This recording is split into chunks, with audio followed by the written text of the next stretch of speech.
Obras completas de Sigmund Freud. Parte 111. Introducción al Simposio sobre las Neurosis de Guerra. 1919. El presente opúsculo sobre las neurosis de guerra, con el que esta editorial inicia la publicación de la Biblioteca Psicoanalítica Internacional, trata un tema que hasta hace poco gozó de máxima actualidad.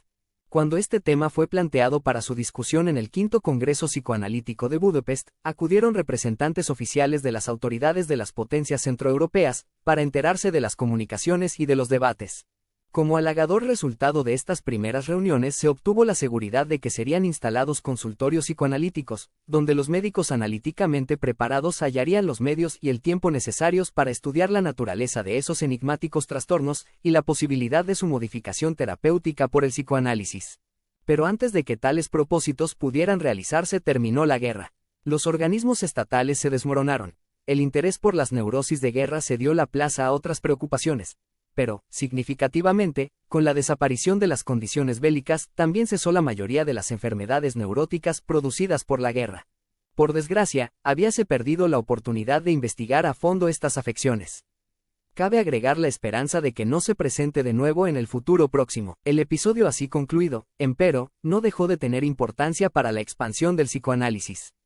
Obligados por las exigencias del servicio a dedicar su atención a las neurosis, también aquellos médicos que se habían mantenido apartados fueron inducidos a aproximarse a las doctrinas psicoanalíticas. El lector puede deducir de la comunicación de Ferenczi las vacilaciones y el secreto con que fueron entablados estos primeros contactos. Algunos de los factores que el psicoanálisis había reconocido y descrito desde hacía mucho tiempo en las neurosis de la vida civil, el origen psicogénico de los síntomas, la importancia de los impulsos instintivos inconscientes, el papel del beneficio primario ofrecido por la enfermedad para solucionar conflictos psíquicos, también fueron comprobados en las neurosis de guerra y aceptados con vigencia casi general.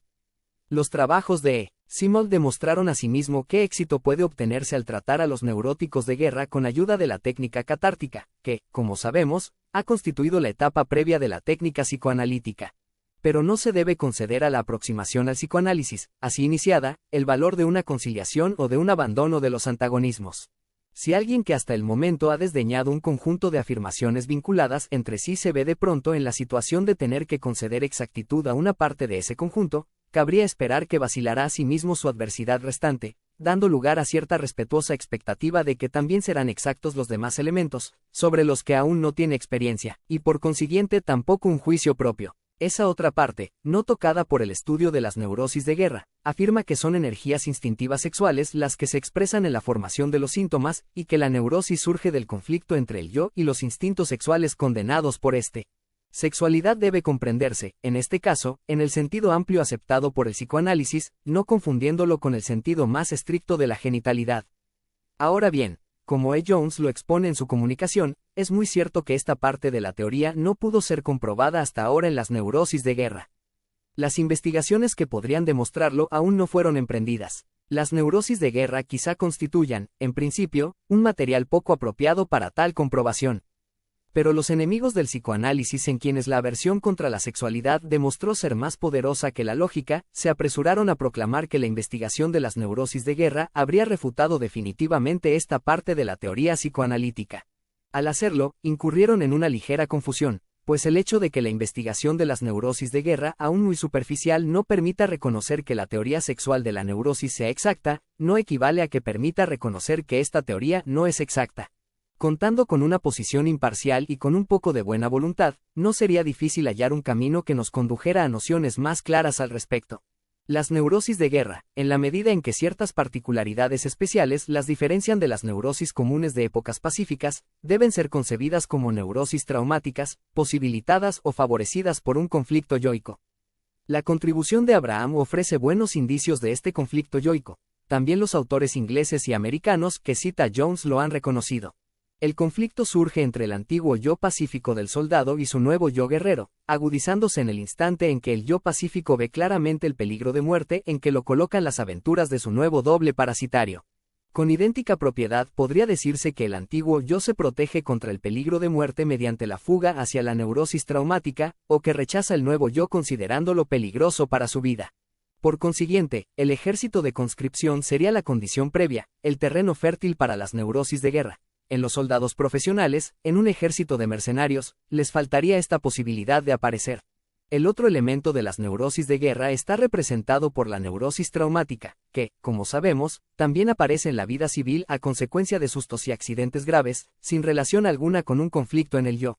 La teoría de la etiología sexual de las neurosis, o como preferimos decirlo, la teoría libidinal de las neurosis, solo fue establecida originalmente para las neurosis transferenciales de la vida civil, siendo fácil comprobarla en estas mediante la aplicación de la técnica analítica, pero ya es más difícil aplicarla a aquellas otras afecciones que más tarde agrupamos bajo el epígrafe de neurosis narcisísticas. Una demencia precoz común, una paranoia, una melancolía, son, en el fondo, material muy poco apropiado para la demostración de la teoría de la libido y para el acceso a su comprensión, razón por la cual los psiquiatras que descuidan las neurosis de transferencia no han podido conciliarse con aquella teoría. La neurosis traumática de la vida civil siempre pasó por ser la más refractaria en este sentido, de modo que la aparición de las neurosis de guerra no agregó nada nuevo a la situación preexistente. Solo el establecimiento y la aplicación del concepto de una libido narcisística, es decir, una cantidad de energía sexual que se encuentra anexa al yo y que se satisface en este, como en otros casos solo lo hace en el objeto, permitió extender la teoría de la libido a las neurosis narcisísticas, ampliación enteramente legítima del concepto de la sexualidad, que promete cumplir, en estas neurosis más graves y en la psicosis, todo lo que puede esperarse de una teoría que avanza lenta y cautelosamente por el camino de la experiencia. La neurosis traumática de la vida civil también podrá ser incluida en este sistema, una vez que los estudios sobre las innegables vinculaciones entre el susto, el miedo y la libido narcisística hayan llegado a un resultado. Mientras que las neurosis traumáticas y las de guerra expresan con toda claridad la influencia del peligro de muerte, y para nada, o ininteligiblemente, el efecto de la frustración amorosa, en las neurosis transferenciales comunes de la vida civil, en cambio, falta toda intervención etiológica del primer factor, tan poderoso en las neurosis mencionadas. Hasta se ha llegado a creer que estas últimas son favorecidas por el relajamiento, la buena vida y la inactividad, factores que plantean una nueva e interesante contradicción con las condiciones vitales bajo las cuales aparecen las neurosis de guerra. Si hubieran seguido el ejemplo de sus enemigos, los psicoanalistas que comprueban que sus pacientes enferman por la frustración amorosa y por las exigencias insatisfechas de la libido, deberían haber afirmado que no existe una neurosis de peligro, o que las afecciones aparecidas a consecuencia de un susto no son neurosis. Naturalmente, jamás se les ha ocurrido tal cosa. Más bien conciben una cómoda posibilidad de reunir en una misma concepción ambos hechos, aparentemente contradictorios. En las neurosis traumáticas y en las de guerra el yo del individuo se defiende contra un peligro que lo amenaza desde fuera o que se le presenta encarnado en una formación del yo. En las neurosis transferenciales de la vida civil, el yo considera a su propia libido como el enemigo cuyas exigencias le parecen peligrosas. En ambos casos existe el temor del yo ante la posibilidad de experimentar un daño. En el segundo, por la libido. En el primero, por violencia exterior. Hasta podría decirse que en las neurosis de guerra lo temido es, a fin de cuentas, un enemigo interno, a diferencia de las neurosis traumáticas puras y en analogía con las neurosis de transferencia. Las dificultades teóricas que se oponen a semejante concepción unitaria no parecen insuperables, pues con pleno derecho se puede designar a la represión, que fundamenta toda neurosis, como una reacción frente a un trauma, como una neurosis traumática elemental.